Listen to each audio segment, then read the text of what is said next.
Next tonight, an emotional journey to our nation's capital, 2 years in the making. Earlier this fall, Honor Flight took a group of Western New York veterans down to Washington, D.C.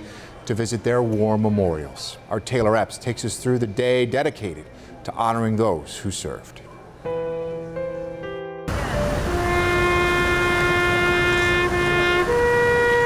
one tells a story.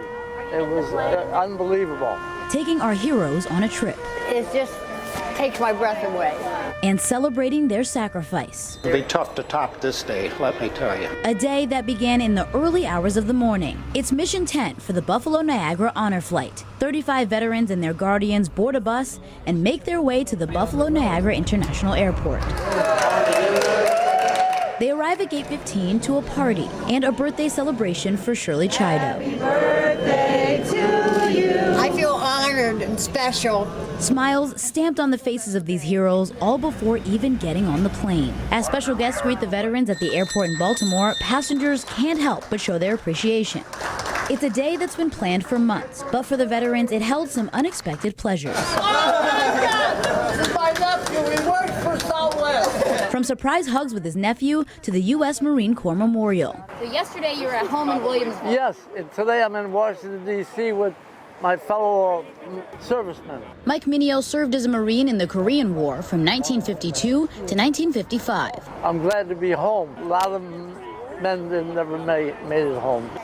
And I hope I did my part, you know. The trip took MINEO and his fellow servicemen and women to memorials for the Korean War, Vietnam War, and World War II, where veterans well into their 90s were feeling the emotions of the day.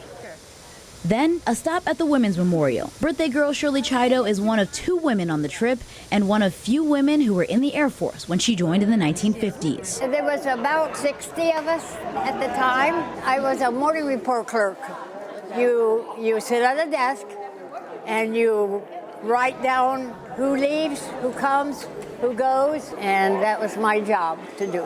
Before this trip, Chido had never really been recognized as a hero for her service. Here, she got her recognition. Every woman who has served, no matter what their job is, did an important mission for the United States military. This 20-hour day of honor is 1 years in the making. The COVID-19 pandemic forced delays and raised questions, bringing a new set of emotions to today. It did. It brought new things to the forefront, new emotions. You know, we got the wreath laying today. We honored 3 veterans, Vietnam, Korea, and World War II.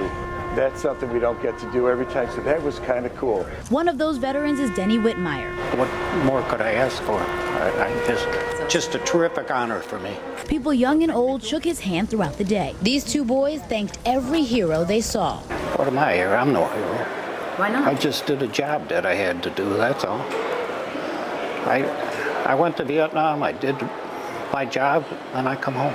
WHIT MEYER says being honored like this is different for a Vietnam War veteran. You didn't tell anybody you're a Vietnam veteran. I had to get out of my uniform and put on civilian clothes. And you were lower than dirt when you come home from Vietnam. He also had a mission of his own, to go visit 2 of his buddies. Frank Raguso and Andy Sim. Right along with you, buddy. They're right here with you. I know, it's that easy. 2 of your buddies got killed. It's tough. Though there were difficult moments, the feeling on the forefront is gratitude. This is why we love doing it, because of you. Absolutely amazing. Just absolutely amazing.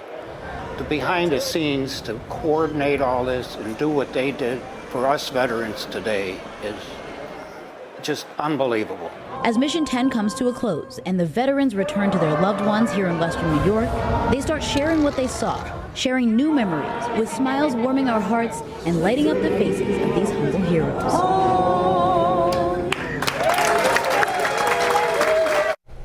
And Taylor joins us now live. Such a special story, special trip. And you touched on it here. You see that wave of emotions, right? From the smiles to the tears. And each one of these individuals, each one of these veterans has a different story to tell. Such a special trip. I mean, there's 35 of them. How can you tell everyone's story? Right. But everyone's been through such a different journey. And local here, you know, we know them and they're our neighbors and they're getting to live out some of their dreams. You know, some of them, because of this COVID-19 pandemic, didn't know if they'd be able to make it on the honor flight, see the memorials and get welcomed like that. But they were treated like rock stars. Like, I mean, it was Shirley's birthday, but all of them, I think, felt like it was their birthday. A lot of emotion there. I think it's a trip, as you heard, they're going to remember for a long time coming. I believe as well it'll be a trip that you likely remember. Oh my God, I'll never forget it. First of all, my legs are still sore from carrying the camera across the National Mall and following them, but the memories will definitely last forever. And there's another group going in May, so they're all set for that one and they're excited for the next trip. Cool stuff. Thank you for sharing it with us, Taylor.